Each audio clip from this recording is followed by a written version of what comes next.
Hello everyone, how are you all doing? Now today I want to talk about the wasted life concept, the loss of opportunity. That's what I hear all the time on coaching calls and also my own personal journey as well. I had this.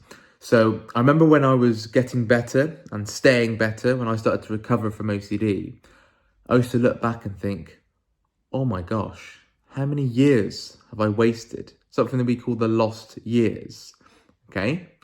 But wasted and lost years is just a concept that we make up, as OCD sufferers make up, because there is no lost years. There is no wasted. There is no loss of opportunity. Now, you can label it like that if you want, but it doesn't help at all, because lost years sounds like, oh my God, I could have done something different. Oh my God, I'm never going to get that back. Oh my God, that's going to haunt me forever. Oh my God, I'm wasting time. No, and you can see how we internally catastrophize there. Okay, let me explain why there's no such thing as lost years or wasted or loss of opportunity. Because even while suffering of OCD, what we go through and how we suffer, yes, the suffering is very, very bad. You know, I've been there, you watching this video, I'm sure you're going through it right now. Of course, I'm never downplaying that. I'm never saying that's easy. Incredibly difficult, challenging, very, very difficult moment of my life. But look what you learn from that, okay? The tools that I've learned from the OCD suffering have been absolutely invaluable to me. Not just to overcome OCD, but any life adversity, any life problem, anything that comes my way, any issue that I have in life, any decision that I have to make. I think, okay, how can rational thinking play a part? How can unconditional acceptance, taking the risk, living life, even if I did make a mistake? Because if I held very rigid black and white beliefs, then of course I'm going to be scared to make a decision. I'm going to be scared to take that risk. I'm going to be scared to put myself first, because you just be and ahhing, do I do that? Indecisiveness is that big trait. But it all leads into, it's all because of that, oh my God, I might waste my life. I might lose this opportunity. This life that I had, it's all lost, it's all wasted because of OCD. Okay, so you've got to bring that down. I deal with this a lot on coaching calls, okay? And like I said, I'm also talking from personal experience, because I was stuck with that for years, definitely years, because it was, oh my God, I've only just realised this and I wasted my time. And you start looking back on pictures and memories that you completely forget, or that vacant, where you were there, but you wasn't there, and mentally you wasn't there. Meaning that you were miles away when you were speaking to someone, or we were just at a music event, a lot of sporting events I was at, but I was a million miles away. I wasn't taking any of it in. I wasn't present. There was no connection. There was no in the moment feeling. Okay. But where people get caught on this and where people stumble on this, it's just because you might have been stuck for 5 years, 10 years, 15 years, 20 years, 30 years, 50 years. It does not matter, because you can only think about today. Yes, you can go, or you can use that as a motivation to get better today, but you can't go back 30 years ago and change and look at what I could have done wrong, because I still doing the compulsions. Did I not look at my beliefs? What are you going to do? Because you can't go back and change that. You can beat yourself up over the head, but that's not going to help you. That's going to make you feel even worse. So you can look back and use that as a motivator. Use that as, right, now I need to take recovery seriously, and now I need to prioritize recovery. So you can use it in that regard, but looking back, chronically depressed and chronically anxious about how you've been stuck is only going to add a secondary problem to the problem of OCD suffering. Okay, so it's very, very important to look at. Now, why is the wasted life concept completely made up? Because we're ever changing. Humans are ever learning. So even when you're stuck with OCD, you are learning. Even if it's not even OCD related, you're learning different perspectives in life. You're learning different things, academic things. You're learning new hobbies, maybe. Anything that happens day to day, we learn something. Even if you're doing nothing at all, just sat watching Netflix, I'm sure you're learning something about the Netflix series. Maybe you're learning something about yourself. Maybe you're starting to exercise and you're changing with that and you're getting fitter. And maybe you're reading books and you're learning in books and you're learning about all new things and about history and geography and all different sporting history and music history and whatever. You know, there's always things that we're learning. So when I got really depressed about the fact that how long have I been stuck with OCD? Fuck, look how much it's taken away from me. I had to let that play out, because when that first hits you, you're like, oh shit, it's that hit. that where you sort of hit back with it, that overwhelming, intense feeling, okay? But bit by bit, you've got to try to lower that down, look at the beliefs causing that reaction, causing that internal catastrophization, okay? Now, my beliefs were, oh my God, it's the worst thing ever being stuck with OCD.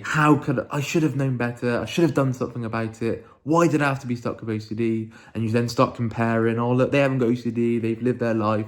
Oh, they haven't got OCD. They haven't got mental health problems. They haven't got a mental health disorder. Why can't I just have their life? Gets us nowhere, but it's the rabbit hole that we go down. I went down it many, many times.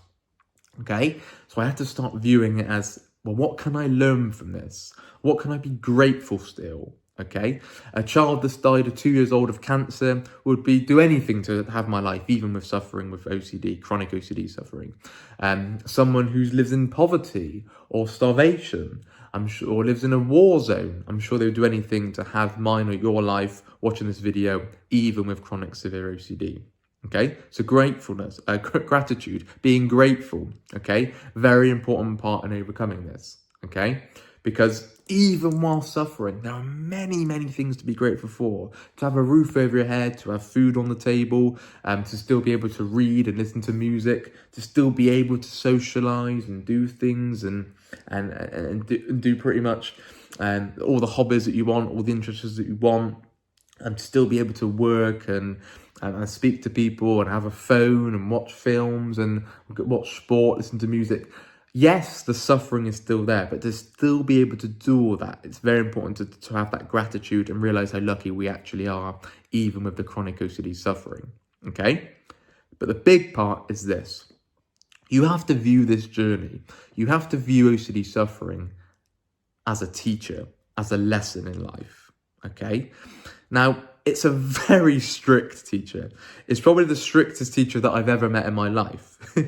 Because as soon as you step a millimetre out of line, you get slapped, or you get back in line, okay? That is how strict it is. There is no margin for error. You know, OCD's teaching is very, very strict, meaning that, you know, as soon as you maybe slip up and do a slight compulsion, as soon as you are slightly irrational in your thinking, black and white rigid thinking, OCD's got you good with the how you feel, the anxiety, the guilt, the panic, the depression, the DPDR, the depersonalization. You know, it's very, very strict. But I have to view it as, all right then, OCD, what have you got for me today? Especially when I was getting better, when I was having setbacks and relapses. I thought, what have you got for me today? Okay. I had to be very aware that this didn't become compulsive and constantly looking to, oh, how can I change? What can I learn today? I got quite compulsive with that. But when I kept it healthy and balanced, it was great and it really, really helped me. And it really got the cogs turning. It's not just getting better, but staying better, because I was no longer scared of relapses. I was no longer scared of OCD, because whatever the trigger was or whatever the setback was, it was right. What can I learn from this? How can I use this trigger, this suffering, this struggle to my advantage? How can I benefit from this? Okay, what is it showing me? What is it teaching me? What is it highlighting that still needs work? And then I look at my beliefs, I look at my perspectives, I look where I'm going wrong with my rigid thinking. I see where my thinking is playing such a huge part in how I'm feeling, how my thinking is causing the suffering. Remember what Orbellis talks about, A plus B equals C. The belief is causing the consequence, not just A, the activating event, not just the adversity. It's the irrational belief causing how you feel. Very, very important to remember. Now, of course, when you're triggered, sometimes you feel like, oh my God, what am I even triggered by? Or why am I anxious? Or why am I panicking? Yes, that's how it's going to feel. But when you really look at the root cause, it's showing you what still needs work. Maybe it's fear of fear. Maybe fear is probably the main catalyst for OCD suffering. Or what I speak to as an OCD coach, the main thing is, yes, fear of fear. They're scared of it. They're scared of it coming back. They're scared of going back to square one. They're scared of getting worse. They're scared of not being able to cope. They're scared of being stuck forever. That's what I often see a lot, especially when people start doing well. Okay, so we have to view it as a very strict teacher, okay, teaching us valuable tools, not only on the OCD journey, but for life, okay? Any problem, any real life situation, any real life stressful event, we have to view it as, well, I now have the tools now, I now have rational thinking to help me overcome that, okay? Anything that can happen, loss of a job, loss of a family member, a natural disaster, illness, so ill health, a financial crisis, your football team losing, your cricket team losing, anything that goes wrong, any problem, anything that you do not like happening, anything that you do not want happening in your life, it's the tools that you learn for OCD that can help you overcome that with rational thinking, unconditional acceptance, not catastrophizing. You're teaching your brain like a muscle to how to emotionally respond to things. Okay, if you're so used to catastrophizing and awfulizing and terribilizing, then of course you're going to go from that 0 to 100, from calm to very anxious, to chronic depression, to chronic anxiety, to chronic guilt. That's like the natural response. But when you start working on the beliefs, that very quick response slows down. Okay, there's no time frame on that, there's no deadline, there's no like, oh, that should be changed by 6 months. No, but over time, that should start coming down, that internal catastrophization. It certainly did with me. Okay, but no guarantee. Remember that. Now, yes, so I think I just want to leave it on that, because this is a very important video. Because people get, oh yeah, but I'm wasting my life. Just what a waste. Only if I didn't have OCD, I could go and live my life. I can go and have that job career. I can go and date. I can go in that relationship. No, do it anyway. Even with OCD there, do it anyway. Do it regardless, because my favorite analogy that I always use on most of my calls, not every call because people soon get bored of it, but is this.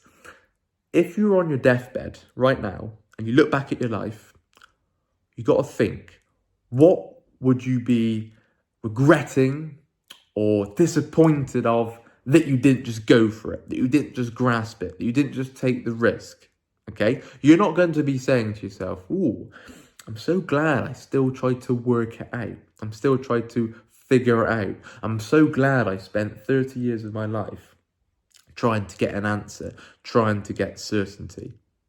Okay? Now, we have to view it as, right, my life depends on this. Okay? Not to an urgent state where you need it all gone now. No, it's going to take time. But to think, okay, why can't I live my life even with it there? Even with OCD there right now. Okay? And really try and chip away at the lost years. Use it as, yes, the suffering was bad, but what have I learned from it? And how can it get me to where I am today? Because you can only focus on today. You cannot go back and change the last 10 years. You cannot go back and change the last 20, 30 years. You can only focus on today and what you can currently change. That's so important to remember, okay? There's so much hope. You're not treatment resistant. You're not this weird, rare exception that I've never dealt with or that we've never dealt with, okay? You've just got OCD and you're scared of something. Okay, bit by bit, we're going to break that down and start living a life with long-term freedom, that robustness, and using the tools that we learn through rational thinking and all the ingredients that we learn to recover from OCD and anxiety for any life problem. That's so important.